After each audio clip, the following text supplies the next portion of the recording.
Hello, I'm Basil Valentine, and this is Unprecedented TV, unfiltered, uncensored, unprecedented, the home of free speech here on the internet. Do please like and subscribe over at YouTube.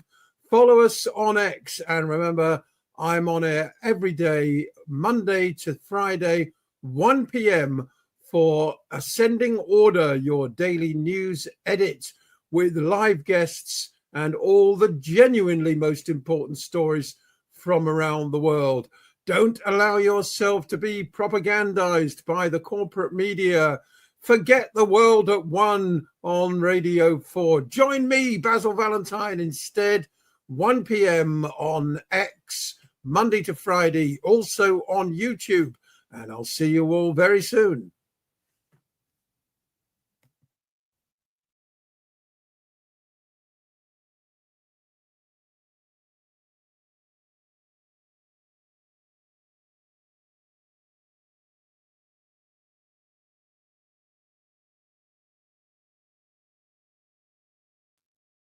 In fact, I'll see you all right now. Welcome to today's program, Wednesday, the 15th of October. Another packed show for you today. I'm going to be joined in the second half of the program by Professor David Miller. We're going to be having a look at the way British media have interpreted the genocide in the Middle East and indeed the UK government's response to it. Are we ever going to see Starmer, Lammy, Sunak, and the rest of them in The Hague one day? Or are they doubling down in the opposite direction? No one better to talk to about that than David Miller. Of course, the ceasefire is supposedly holding in some degree or other at the moment. Really harrowing stories coming out of the Middle East about the treatment not just of Palestinian prisoners and hostages, I should say, because if you're detained without charge, you are indeed a hostage, but also from people on the flotilla. Now, I must apologize for yesterday's technical disaster. We weren't able to connect with Frank Romano, who has recently been deported to Paris. He will be joining me tomorrow at the same time, so he'll be with us at 1:30 tomorrow. But today we're going to do a quick pivot to the story of the moment, which is China and the dreaded Keir Starmer, as usual, pontificating. I mean, I've never seen a man more desperately out of his depth on the global stage than Starmer. He really is a complete buffoon, and he made himself look like one recently, of course, at the Gaza summit in Sharm el-Sheikh, when he sort of stepped forward to take the plaudits from Donald Trump, only to retreat back into the shadows. Trump himself has been making noises about China not buying the soybeans from the United States. A really bizarre one, this. And he managed to wipe $450 billion off global markets this morning. Here we go. Trump has crashed markets with this message about China. Stock market was lost in 10 minutes after the post. I believe that the fact China has deliberately stopped buying our soybeans, causing hardship for our producers, is an economically hostile act, and he has promised retaliation. Meanwhile, over here, apparently we're due cyber attack from China, as we can hear in this report from Sky News. Is China a threat, and should the UK be worried about cyber attacks? In a word, yes. This is the National Cyber Security Centre's annual review, and it talks about the cyber threat to the UK, with China listed first. This is just China more is of garbage as a fear-mongering. highly sophisticated and capable threat actor. Russia, Iran and North Korea, they are also called out as nation-state threats. There are also criminals causing cyber incidents. And actually, to give you a scale of the challenge, the review talks about how there has been a 50% jump in the last year compared to a year earlier in highly significant cyber incidents. That's 18 cases in total, which have had an impact on central government, large chunks of the population, essential UK services, or the UK economy. Think the cyber attack on Jaguar Land Rover, on Marks and Spencer, on the Co-op and on Harrods, just to name 4 serious incidents. Cybercrime is one of the greatest threats to our economy, to our businesses and to the livelihoods of our workers. The head of the NCSC gave a speech today where he called upon all companies, big and small, the leaders of businesses, to make sure they are prepared for cyber attacks. He says it's not a question of if an attack is happening, it's a question of when it happens and whether you're prepared. And he asks the question, do you have a plan for if the screens go blank? And if you don't, then it's time to act. And that's the headline of the review. Do you have a plan for when the screens go black? I don't doubt that there's all sorts of cyber espionage going on, some dreadful cases of blackmail, but the suggestion in that report is that it's somehow China as a state actor that is behind all this rather than scurrilous individuals. China wants to increase trade. They've never invaded another country, but we're all supposed to fear them, just like we're supposed to fear the Russians endlessly. The Russians are coming. That was the name of a film back in 1968. Well, they haven't turned up yet, and I don't expect them to arrive anytime soon. Meanwhile, Trump is imposing increased docking fees on Chinese shipping. China, of course, dominates global shipping these days. It will indeed dominate the global economy within the next 10 or 20 years. Not that it doesn't do so already because of its huge manufacturing output. I've seen videos recently of some of the most extraordinary constructions in China. The world's largest ever bridge with a restaurant at the top of it. Unbelievable space-age railway stations with trains that float above the tracks and go 450 miles an hour, really breathtaking advances over there. Why? Well, they don't spend all their money on fomenting foreign wars and paying huge interest payments to mysterious bankers. Anyway, here's DW News's report on Trump's new round of tariffs on Chinese shipping. Now, the US President Donald Trump's tariffs are complicating global trade, with critics calling them arbitrary and not based on economic reality. The latest round takes effect today with tariffs on wood products. Trump says he wants to protect the domestic forestry industry. Current countries that have already signed trade agreements with the US, like the EU, the UK and Japan, will face only the general tariff rate of 15%. Meanwhile, Trump has taken aim at China's dominance in world shipping, imposing a new port fees on Chinese ships that dock in US ports. Beijing has responded with its own charges for US vessels. The Port of Long Beach. The US charges a fee every time a Chinese-built ship docks at any US harbor. $50 per ton if it's owned by a Chinese company, and $18 if it's owned by a non-Chinese company. The fee will increase each year for the next 3 years. It's a first-of-a-kind measure meant to counter China's shipbuilding dominance and protect American shipyards. This dominance is real. Data from the UN shows that China delivered 54.6% of all new ship capacity in 2024. The next biggest producer is South Korea. This means a huge portion of the world fleet could be affected by the US fee. Well, it's an absolute first that we see a country introducing docking fees on Chinese-built ships, and we expect a heavy impact on the shipping market. The first activity you will see is that ships built in China will go out of trade from the United States. In other words, carriers will reroute vessels to avoid U.S. ports.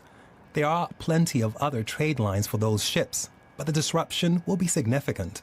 The shipping data provider Alpha Liner warned in September that the U.S. port fees could cost up to $3.2 billion next year for the world's top 10 carriers.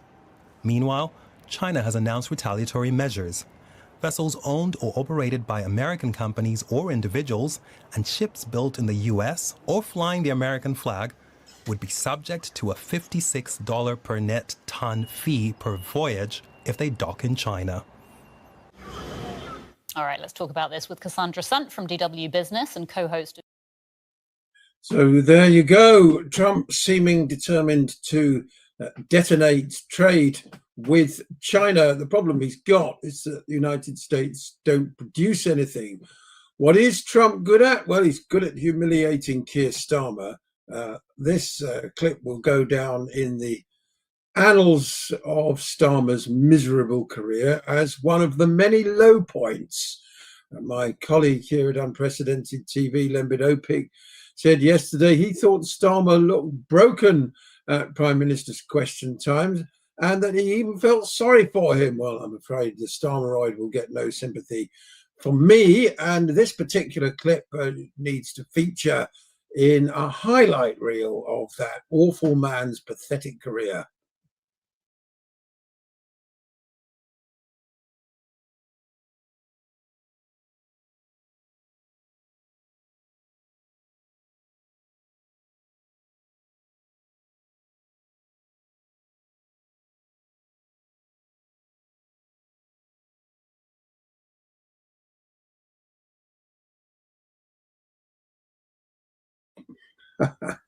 Apologies for that slight glitch.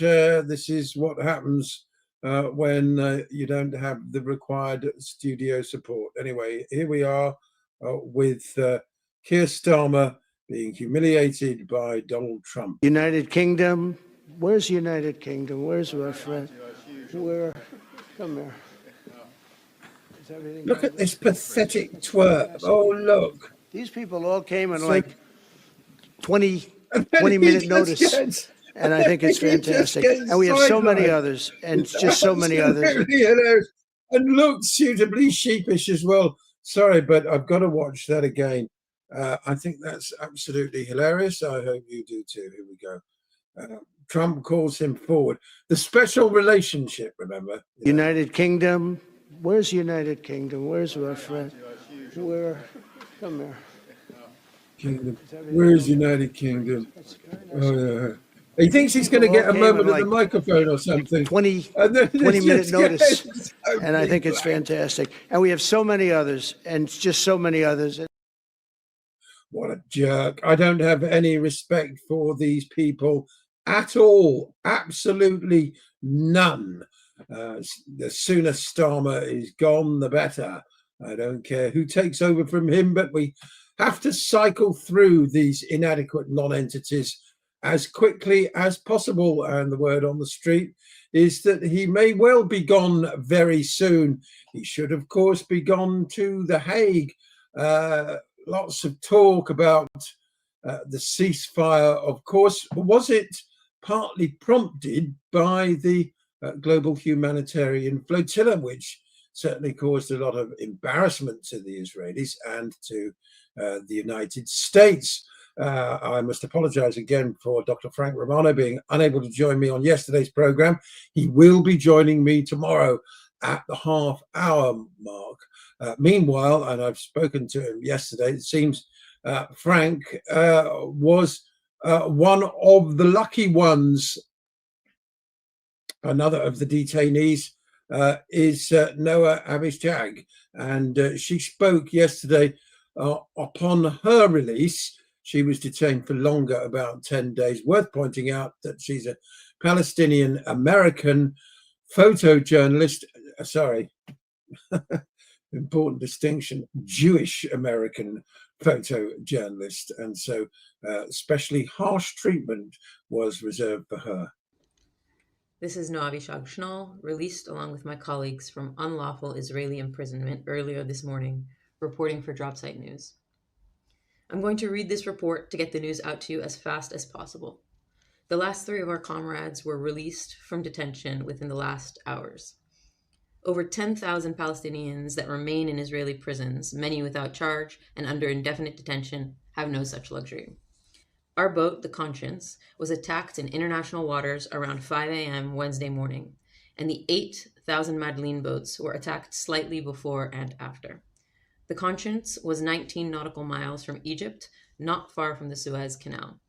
Israeli forces utilized at least 2 naval ships, 5 to 8 Zodiacs, and 2 helicopters to unlawfully board our boat of majority medics and journalists carrying humanitarian aid. As previously publicized, we possessed no weapons and posed no threat.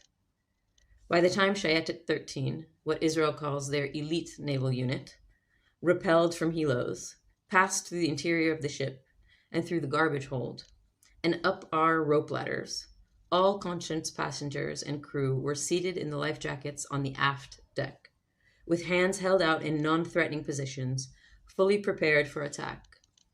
It took the Israelis until early evening to navigate our boat into Ashdod port. The 1,000 Madeleine boats, all actual sailboats as compared to our passenger ferry, were attacked by multiple Israeli naval ships, then taken together onto a single Israeli vessel with cage compartments for their detention. The vessel arrived at Ashdod port at sunset, while the Conscience arrived in the early evening. The brutality began immediately. We were taken through multiple levels of administration and the first of many strip searches. At least one woman has reported being physically penetrated by guards who laughed at her pain. Many flotilla members reported watching their valuables being looted by guards during bag searches. All of us had our hands violently shoved towards the ground and arms held in stress positions behind us, many with zip ties, and were led through processing and sorted into groups of men and women, then blindfolded. Several of the 150 total flotilla members, including me, were targeted for extreme brutality throughout imprisonment. From Ashdod, we were all put on buses to Ktziot in the Nakab region, normally an all-men's prison reserved for those Israel deems terrorists. We arrived between 2 and 3 a.m. and were separated into cells of 2 to 6, given filthy blankets, and left thin mattresses on the floor. Many flotilla members began hunger striking, with some even refusing water. The following day was administrative chaos, meant to be organized by nationality. Some were allowed to see consul reps, some consuls didn't come at all. Some were taken into one room of a trailer at Ktziot and sat before a judge who inquired if we would accept voluntary deportation and acknowledge what they called illegal entry into Israeli territory. I was kicked out during the Americans' turn with the judge for translating the events into English. Any flotilla member who upset the Israeli guards was subjected to twisted and tightened handcuffs, and some received beatings. I was hung from the metal shackles on my wrists and ankles and beaten in the stomach, back, face, ear, and skull by a group of men and women guards, one of whom sat on my neck and face, blocking my airways. Many comrades, understandably, do not want their identity made public when recounting this treatment. During the evening, the men were tormented by guards with attack dogs and guns. The women were threatened with pepper spray. Our cell was awoken with threats of rape. There is a banner in the yard at Ktziot, below the large Israeli flag, which features a rubblescape. On the banner is written in Arabic, "The New Gaza." In the same yard, Israeli footage of October 7th was played on rotation on 2 screens.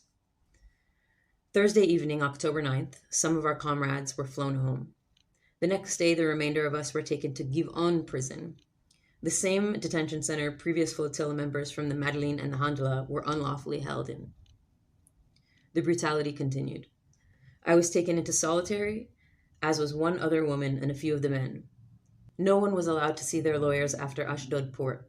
When I demanded, one of the head guards raised his walkie-talkie to my face as if to strike and taunted in Hebrew, say it again. By early Sunday morning, the majority of us were still hunger striking and were put in wrist and ankle shackles. We were driven to Allenby or King Hussein crossing. We didn't know where we're being taken, but some guards had told us of our imminent departure. We were driven through the occupied West Bank and caught glimpses through the metal barriers of the prison buses. We were met on the Jordanian side by a team of Freedom Flotilla Coalition and Thousand Madeleine organizers, as well as a Jordanian delegation. More details from the account are forthcoming. For now, we have only been recently informed of the ceasefire, its potential to hold, and the small amount of humanitarian aid trucks that are being allowed into Gaza.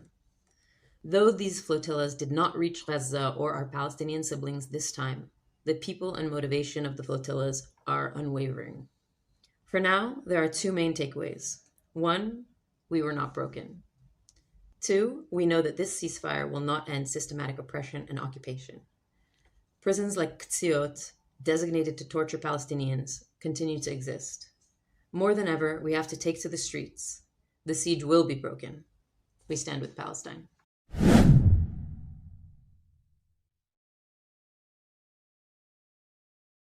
Relatively lucky she was only detained for a matter of days. Others, like this man, Sadu Abu Said, spent months in prison being tortured.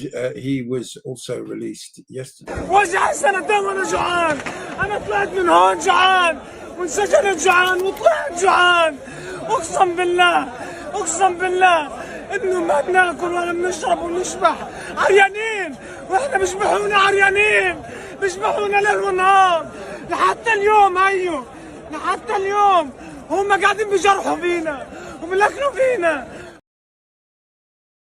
He was also told, of course, that his entire family were dead in a form of particularly sadistic psychological torture. Even the BBC managed to pick up on this one. They told him there was nothing to come back to, Shadi said, that his house was gone and all his family were dead. For Shadi Abu Sido, after 20 months in Israeli detention, the arms of his wife were overwhelming. The sight of his children, too much to take in. After the lies of an Israeli intelligence officer had broken him, he said, this was the moment he came alive again. It was an indescribable moment, a psychological shock. After all this destruction, after all these martyrs, my family was still alive. He'd been lying when he told me, we killed your family, we killed your children. His words were stuck in my head when I saw them. Shadi arrived back in Gaza yesterday, one of almost 2,000 Palestinian prisoners exchanged for Israeli hostages under the first phase of Donald Trump's peace plan. A photojournalist himself, he was filmed by TV crews taking his first steps back on home soil, looking lethargic and drained. Today we filmed him again, a different man. Shadi said an Israeli officer showed him proof his family house had been bombed. The prison service said they operated in line with the law and were not aware of any such incidents taking place. Shadi also accuses Israeli forces of physical abuse, beginning with his detention at Shifa Hospital while reporting there in March last year. He tied me up, naked, and started beating me. I have broken ribs. They healed the wrong way. That was the first type of torture they did to me. They kept me naked for more than 10 hours in the middle of winter. We put his allegations to the Israeli army, which said it needed more information and that it obeyed Israeli and international law. This morning, Shadi woke in terror at 5 a.m. The war around him has stopped, but his own battle for peace and security has just begun. Oh, yes, the Israeli army need more information. Wow. And they acted in accordance with their own laws, but then again, they don't have any. They've been warning the Palestinians not to celebrate their release. And if they do, they will be interred again or even murdered. The Israelis had made very clear that they didn't want any public celebrations at all. They'd even spoken to the families and said, if there are public celebrations, we'll send the prisoners back to jail. I wish it was funny. It's absolutely horrendous, isn't it? Meanwhile, conditions in Gaza remain absolutely abysmal. 85% of all structures have been destroyed. And on their way out, the Israelis destroyed a crucial water cleaning plant, essential for providing a clean, healthy water for people to drink. They just destroyed it before they left. Finding drinkable water extremely difficult, as we can hear now in this report from Al Jazeera. Where you go in Gaza, you see people carrying these plastic containers, bottles, and buckets, searching for something that used to come with the turn of a tap: water. 2 years of relentless bombardment have shattered water networks. Pipelines are broken, desalination plants are destroyed, and pumping stations are left without fuel. And now, as people return home, finding water has become a full-time struggle. Once the roads were opened, we rushed back from the south to the north of Gaza, but we didn't have enough water. If we're lucky, we can get our hands on a jar of clean water in this area. It's overpacked with people, with hardly any water. It's a real crisis. This whole entire block of apartments relied on shallow wells and a water truck that has only appeared after 5 days. And most of the time, the water that arrives here is either salty or contaminated. But these families have no other choice. And as you can see, it's very difficult to walk through the rubble here, but it's also difficult to find water. Abul Hassan has been walking for several hours searching for water. A truck just pulled up outside this area, and now we're going to see if he's able to fill this small container that he has with water. It is now 5 days since we came back. We do not want to abandon our homes, even in ruins, but we badly need water. Today was the first for a water tanker to reach this area after 5 long days. Water is a must for us to resume our daily life. It is the least we demand. For Gaza people, the ceasefire has ended the bombing, but not the hardship.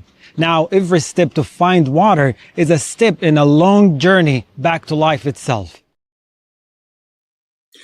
Israel, of course, is ramping up its Hezbollah efforts, paying individuals $7,000 per post, apparently, and recruiting teams of young Americans who will continue to espouse the Zionist cause. But they can't stop ordinary Americans noticing, that's the key word, the noticing that's been going on.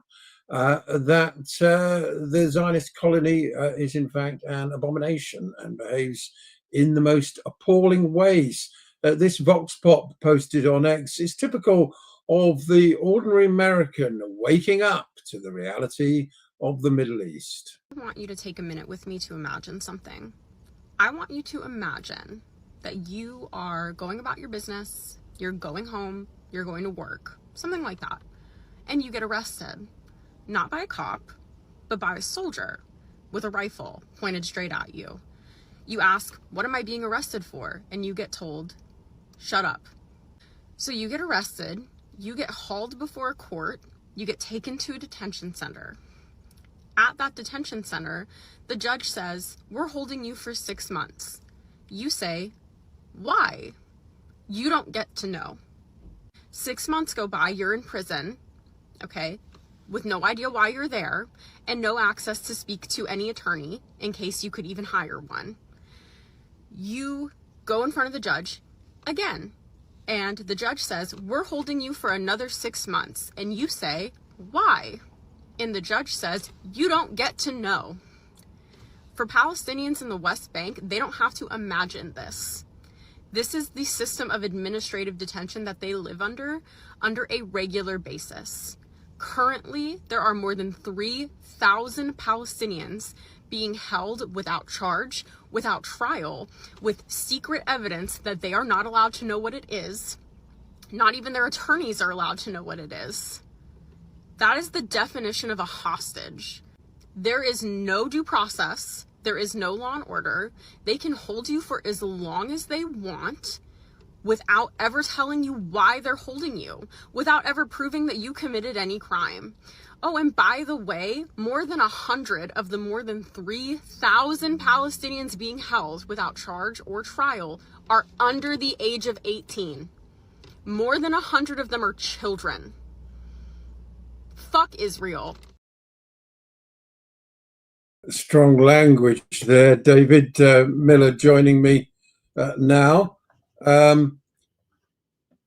lot of noticing going on finally in the United States, isn't there, David? I don't know if you caught that little Vox Pop clip of a typical mid-American. People of both left and right, Democrats and Republicans, becoming more aware than ever before of what the reality of the Zionist entity is, rather than the propaganda they've been fed for the last 50 years. Well, I think that's right. It's not just noticing about the organized Zionist movement. It's noticing the penetration and infiltration of Zionists throughout the society, which is of note. And of course, on the right, they talk about this as being the penetration of Jews in the society. And if you actually look at the distinction between Zionists and Jews and the extent to which Jews are privileged as a caste in the society, in the USA, in the UK, and other places too, it's really quite interesting to see that. Now, of course, the way in which the Zionists have, since the 1950s, developed a strategy to infiltrate across all major sectors of society is something which I think people aren't really very conscious of. I wrote a piece about this the other week. And the strategy of the Zionist movement is explicitly to try and infiltrate societies, not just through what we usually refer to as the Israel lobby or the Zionist movement, which is a wider body of things, but also by putting Zionists into position high up in finance, in the media, in the entertainment world, in the high-tech world. This is actually part of the fundamental strategy of the Zionist movement. And that, of course, is partly why we have the strength that the Zionists have in Western societies, so that they're able to pursue their interests and win their objectives much more extensively than most other interest groups are able to do. Sometimes called Sionim, I believe, although they're sort of more overtly secret Mossad agents. Nevertheless, there's a sort of network, isn't there, as you rightly point out, in higher education, in the judiciary, across Europe and at the Anglosphere as well. This headline piqued my attention this week. Candace Owens has had her visa rejected after failing the Australian character test. Here we go. Conservative US commentator Candace Owens has been definitively barred from entering Australia after the nation's highest court upheld a government decision to refuse her a visa. 3 High Court judges unanimously dismissed Owens' challenge to Home Affairs Minister Tony Burke ruling last year, which cited character grounds. Quite extraordinary stuff. And of course, we know why. It's because Candace has become increasingly vocal in her criticism of Israel. I can't think of another reason why she would be banned. She has an enormous number of followers on YouTube and indeed on X. But apparently she's known for her controversial and conspiratorial views. It is claimed that she will in some way upset the equilibrium of Australia simply by attending and making a few speeches. But I think that's a typical example of what you're talking about, David. Yes, I mean the character thing is interesting that they use that term. It's like I can give you an example from my own experience, which is that I'm currently facing a lawsuit.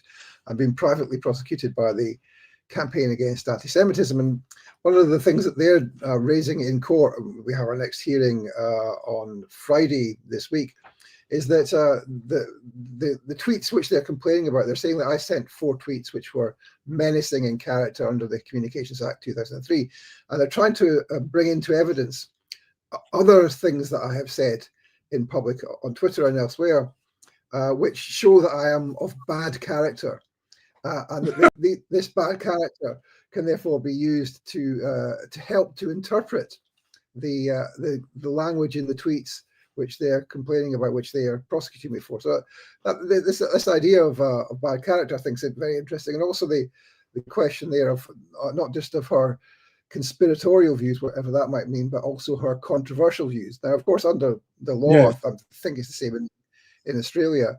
It's not against the law to be controversial, to be offensive, even to be grossly offensive. It's not against the law. It's not something which is limited by the laws on freedom of expression, as everybody surely knows. So the idea that you have someone banned because there is controversy, i.e., because some whiny Zionist might complain about their views or might have differences with their views, is just preposterous. But it's a sign of the strategy which is now being used, and that the strategy is to simply eliminate all possible criticisms of Israel, not just radical criticisms of the kind which I would adhere to, the idea that we should dismantle Zionism, that the Jewish colony in Palestine should be dismantled, should be wrapped up and finished from the pages of history, as Ahmadinejad once put it.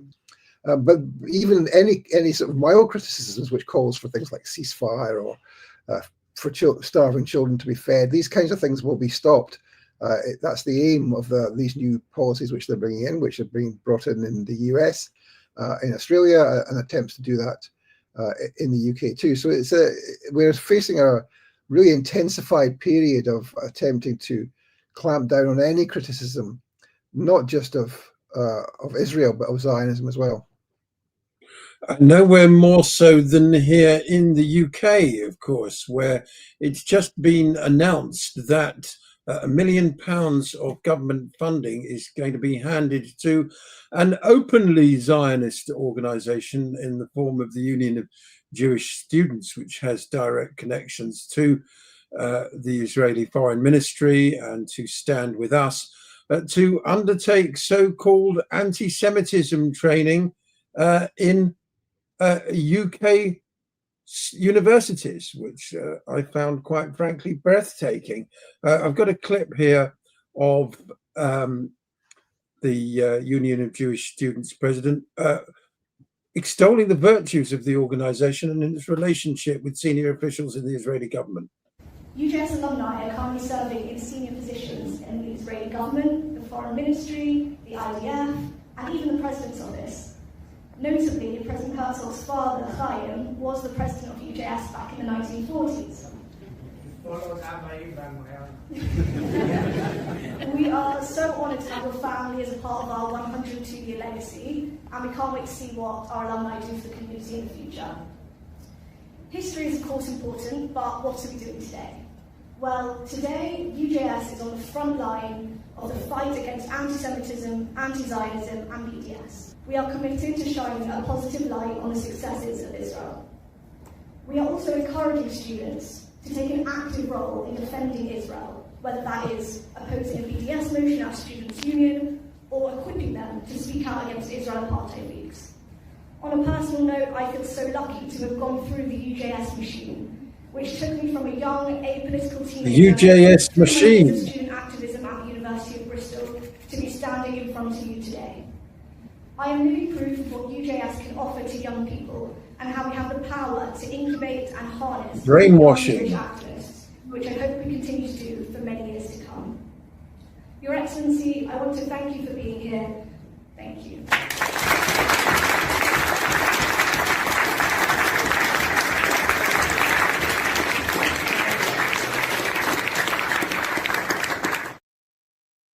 I don't know if you're familiar with that clip, David, or the individual speaking there. I think you do know about that. I am, of course, very familiar with that individual and with that clip. That individual, of course, was the named individual who first took a complaint against me at the University of Bristol, which resulted in the end of me being sacked. She went through, as she says there, the UGS machine and various other Zionist training camps and activities before she came to the University of Bristol, and then was involved in making this complaint against me. And if you recall, the words which got me sacked in the end were words where I said that I had been attacked and complained about by the president of the Bristol Jewish Society and by the president of the UGS. Now, the president of the Bristol Jewish Society at the time was Nina Friedman. And I then went on to talk about there being a real danger of students being used as pawns by a hostile foreign power, Israel. Now, of course, I was, as I've said before on many occasions, I was being polite. There wasn't just a danger of them being pawns. They were actual active agents of the hostile foreign power, which is Israel. As she readily admits, as she readily admits there, but nevertheless, this was seen as completely unacceptable, completely far too controversial, far too confrontational. At the time I was actually being polite, because of course their real role was to act as agents, direct agents of a hostile foreign power, or a genocidal hostile foreign power. And now we're faced with the government paying these people, these individuals, to train academics, not just students, but academics in anti-Semitism. Now, these people are racists. All of them are racist. Their organization is fundamentally, ineradicably racist. These are the ones who are teaching. We're going to be teaching university staff about racism.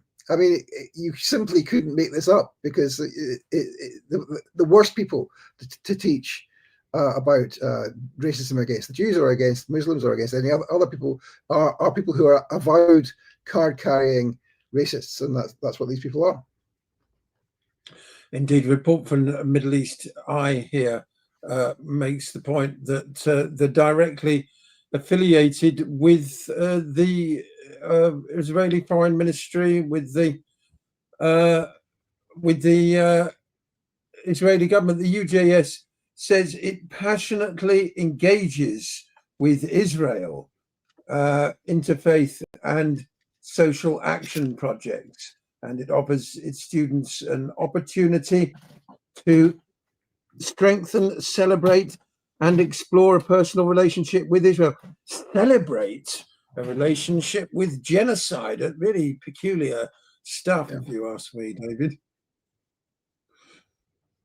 Well, look, the difficulty here is that we have, for generations now, had the Zionist movement in this country and in other countries too, radicalizing its children from a very, very early age. They start before primary school in many places, and they focus on radicalizing their children through Jewish primary schools and Jewish secondary schools, but also through the panoply of Jewish youth groups that they run. There are perhaps 8 or 9 different Jewish Zionist youth groups up and down the country, which are engaged in, like B'nai Akiva, for example, or Habanim Dror, or many others.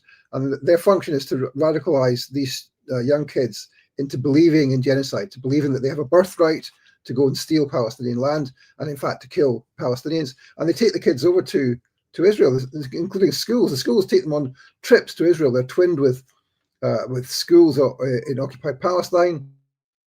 They take the kids over on free trips. They come back as even stronger believers in the genocide and in their right to go and live in somebody else's land.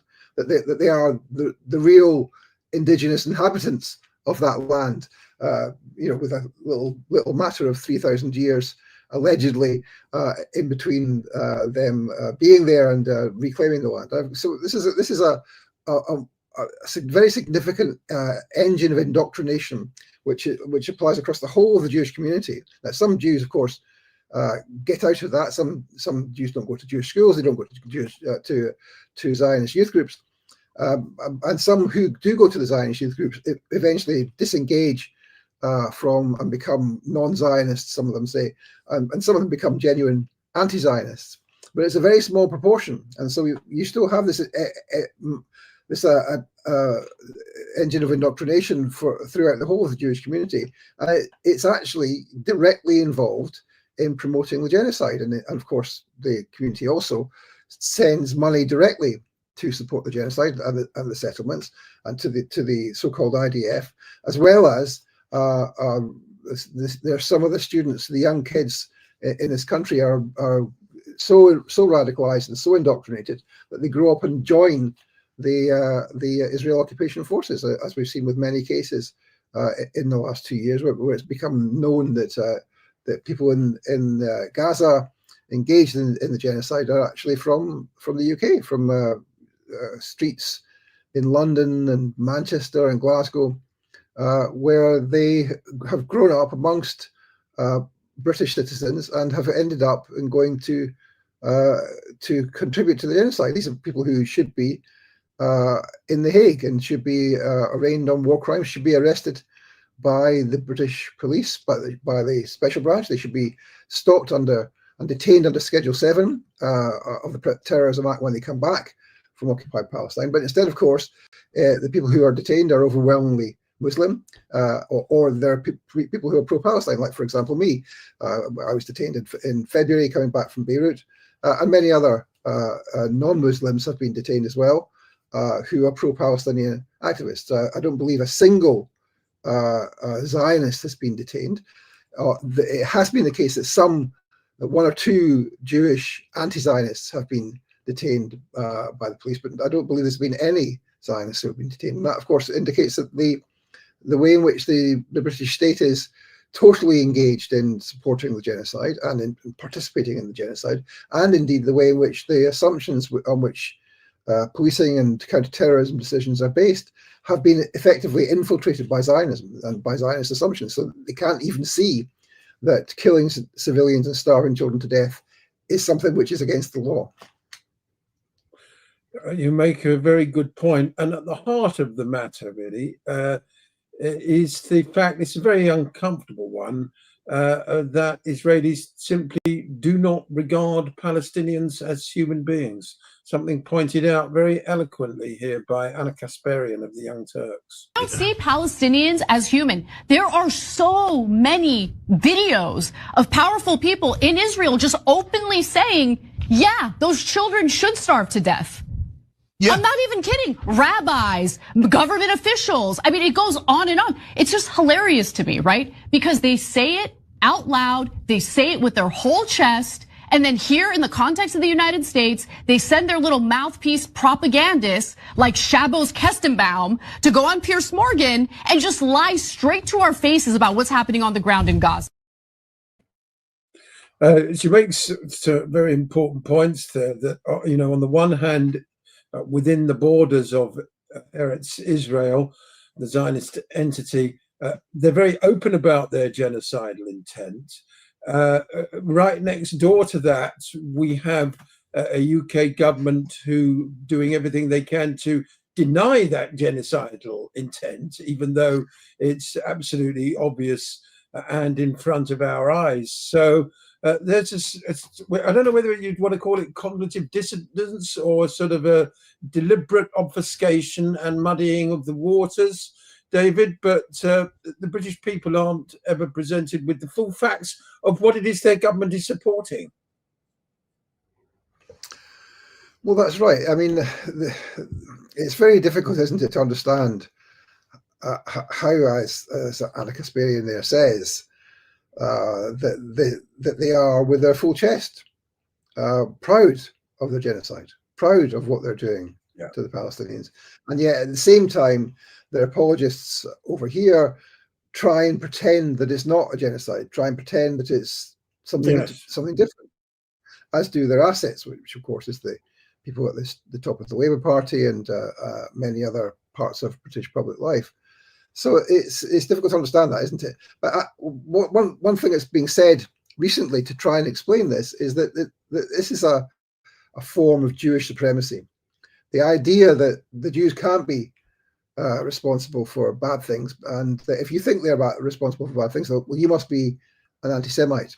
You can't say that the Zionists are actually engaged in this genocide because that would be anti-Semitic somehow. And so there's a different standard for how you assess the guilt of Jewish people who might be or might not be Zionists against how you assess the guilt of Muslims or unbelievers or Christians or whatever. And so people like Dr. Rama Adwan and Dr. Rehana Ali have been saying a lot about this recently. And I think it's important that we start to think about Zionism as a form of Jewish supremacy.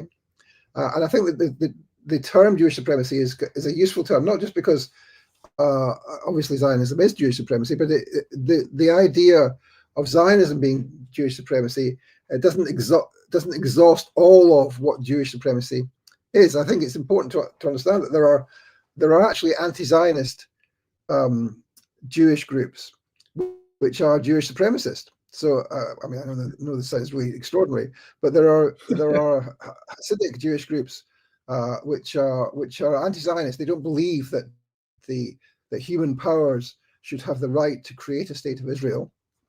They believe only God can do that. But nevertheless, they believe that the Jews have the right to, once God creates it, to have a state of Israel. Now that's a Jewish supremacist belief. But some of these groups are, for example, the Satmar, are anti-Zionist, but are actually Jewish supremacists. Now I think we haven't really understood the full gamut of the way in which these ideas have come from certain interpretations of the Torah and the Talmud, and have sort of become part of the ideas of a large proportion of Judaism, not all of Judaism, but a large proportion of Judaism. So I think that's an interesting thing, debate which is starting to happen, and which I know some people are very reluctant to have that debate and to discuss it. But it's undeniable that Zionism is a form of Jewish supremacy, it seems to me. Well, the clue's in the name, Israel. It's sort of, they're quite open and honest about it. And of course, as someone once said, the hallmark success of Jewish supremacism is its ability to suppress or outlaw any discussion of Jewish supremacism. So it's sort of, we can talk about white supremacism until we're blue in the face. People can be accused of it. It can be deemed a major threat to global stability. One of the greatest evils in the world, which was visited upon the global South in the 19th century through colonialism and so on and so forth. But you can never talk about Jewish supremacism. And I think that taboo is starting to come to an end. It actually affects the reportage of events in Gaza from the bottom to the top. I mean, the utter dehumanization of the Palestinian hostages who've been released, all referred to as prisoners, even though they've been detained without charge, many of them children, including an autistic boy who was released yesterday.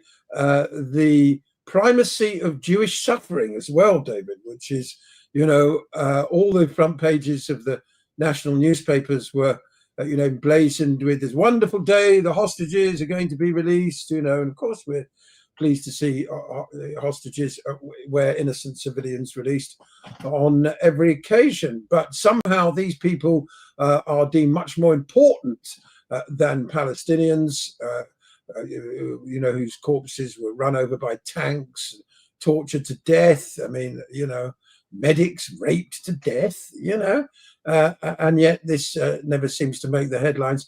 Here's a particularly egregious example of the way it seeps into mainstream reporting. This was Richard Madeley yesterday and his colleague talking about an Israeli soldier who bizarrely was kidnapped from a tank. Let me take you through the other names who we know are being released, could be happening right now. Matan Angres, 22 years old, a soldier in the IDF, kidnapped from a tank during a battle with Hamas fighters near the Gaza border. Kidnapped from a tank, my goodness me. And of course, he must have been out for a walk and just happened to be in the tank. I mean, it can't be anything related to his day job in the IDF. No, of course not.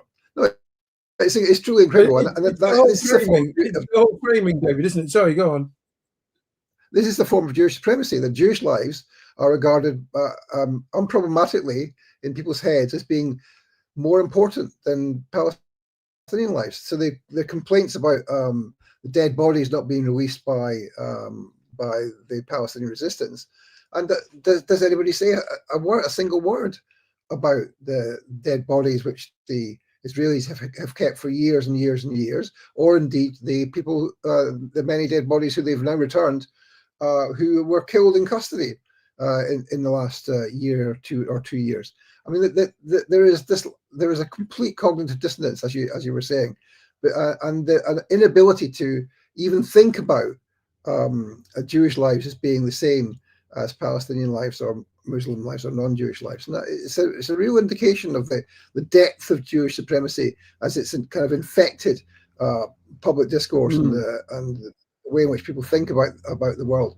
And I think many of us didn't realize how deep that was, and it's really been shown by the genocide how deep that is in cognitive structures in public discourse. And here's Andrew Pierce with another particularly egregious example from Sky News. Some of those marchers are chanting death to the IDF, the Israeli Defense Force. What they say, they want to kill more innocent Jewish men who are conscripted into the Israeli army. Is that that's what they were calling for in these marches? What a shocking, outrageous, disgusting thing to say, especially innocent Jewish men who've been committing genocide. Extraordinary. And besides, the IDF is an organization, it's an army. So saying death to the IDF is like saying death to the Waffen SS. It means you want to see it defeated. It doesn't necessarily mean you want to see everybody in it killed. Innocent German men conscripted into the Waffen SS, as he might have said. Yeah, I mean, it's completely incredible. I mean, the idea that these are one, innocent people, and two, that they're Jewish is incredible. I mean, what is going on here is the conscription into an occupation army, but of settlers, all of whom are already settlers and are already guilty before they even join the so-called IDF by virtue of being settlers on stolen land. Stolen from the Palestinians in 1948, and indeed way back before then, even to the 1880s, and in fact further than that to the 1770s. Really, I mean that's how long this has been going on. The Zionist colonization of Palestine goes way back before even the existence of the Zionist movement. Now, two events over the last couple of weeks: the Manchester synagogue attack, and of course the ceasefire, now mean that the Zionist lobby in the UK and the UK government, that means, claim that there's no need for any further Palestinian protest. And in fact, as Starmer said, it would be un-British, it's unnecessary. The war is over. Now everybody can go home and back to their normal lives. I mean, the oppression continues. The ceasefire has been broken. Gaza is in rubble, and there must be accountability and justice, David.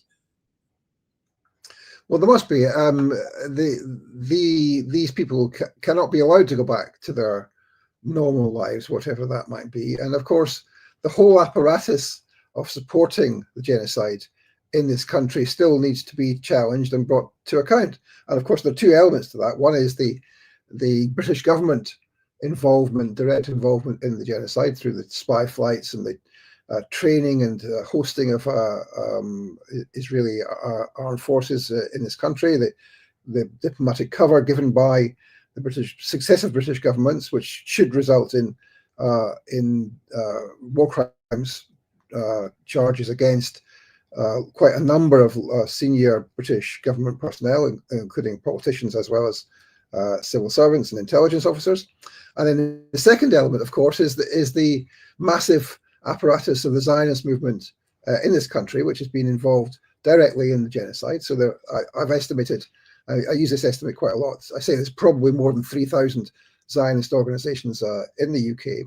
I believe now that actually that's an underestimate. I mean, I haven't quite come to the final number, but there's I would say at least 3,000 Zionist organizations in this country, and they are engaged in a daily basis in radicalizing, in grooming young kids to join the genocide, and indeed in sending money and personnel directly to the settlements, to the so-called IDF, and to all the sorts of ideological support for the genocide.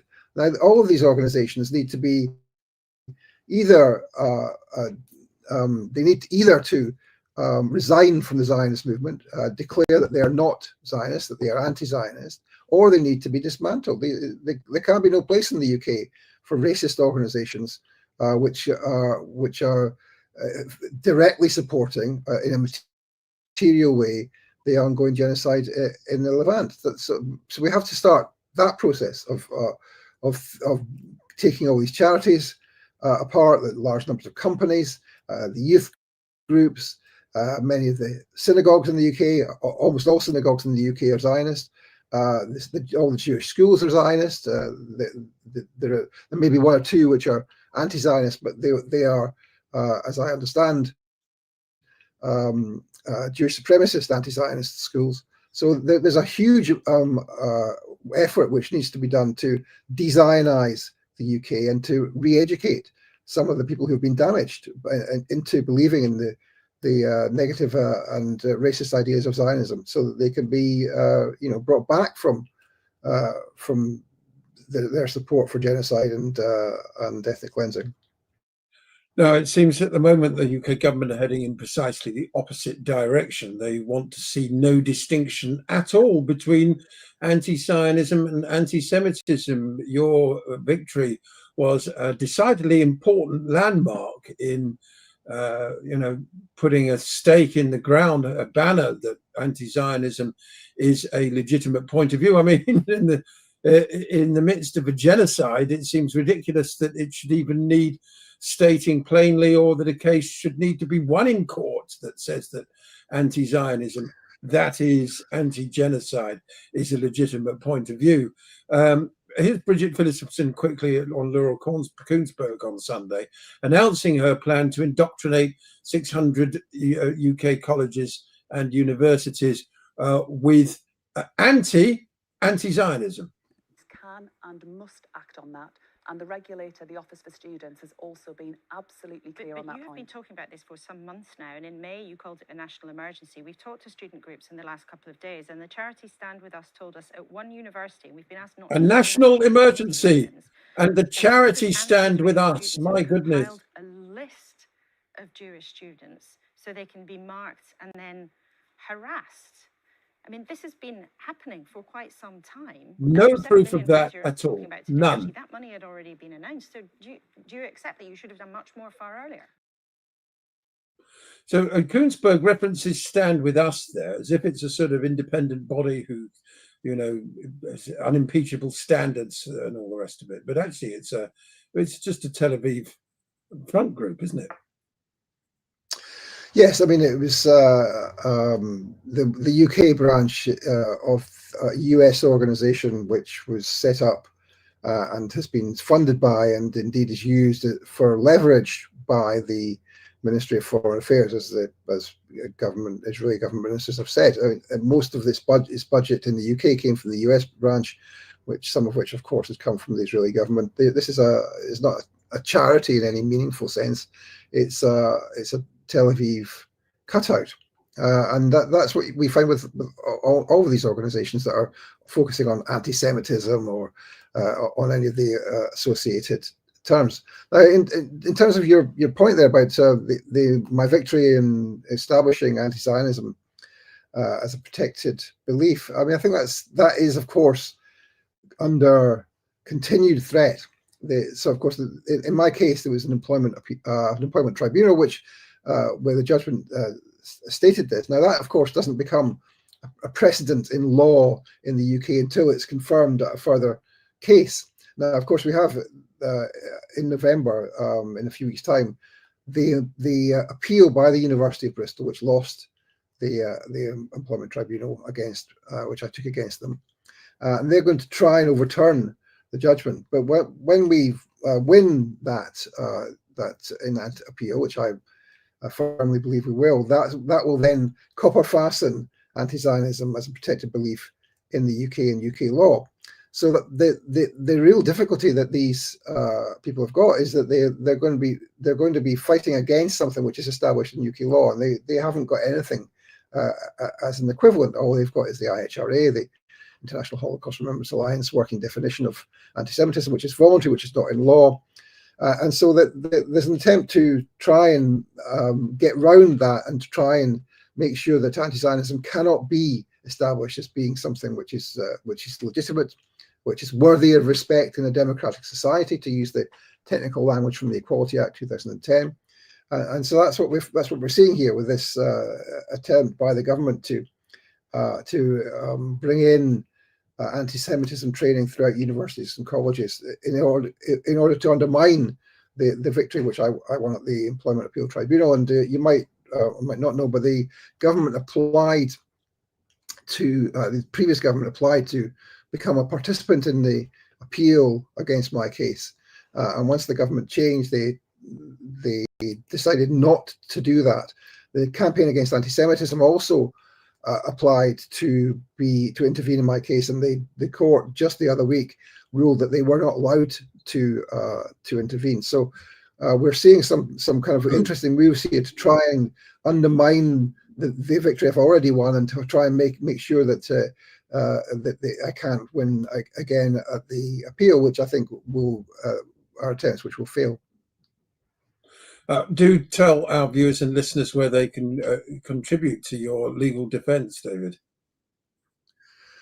Well, I have a legal defence fund for both my Employment Appeal Tribunal and for the private prosecution which is being taken against me by the Campaign Against Anti-Semitism, where the trial date is slated to start in mid-December, I think. So I've got court cases every month now until the end of the year. Wow. And that's at supportmiller.org.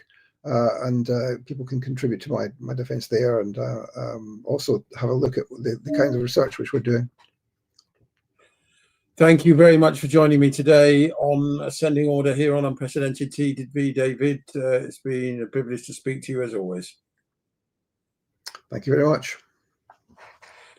There he goes. That's Professor Miller. I'm Basil Valentine. I'll be back at the same time tomorrow with another controversial news edit. See you all again at the same time tomorrow. Bye-bye for now.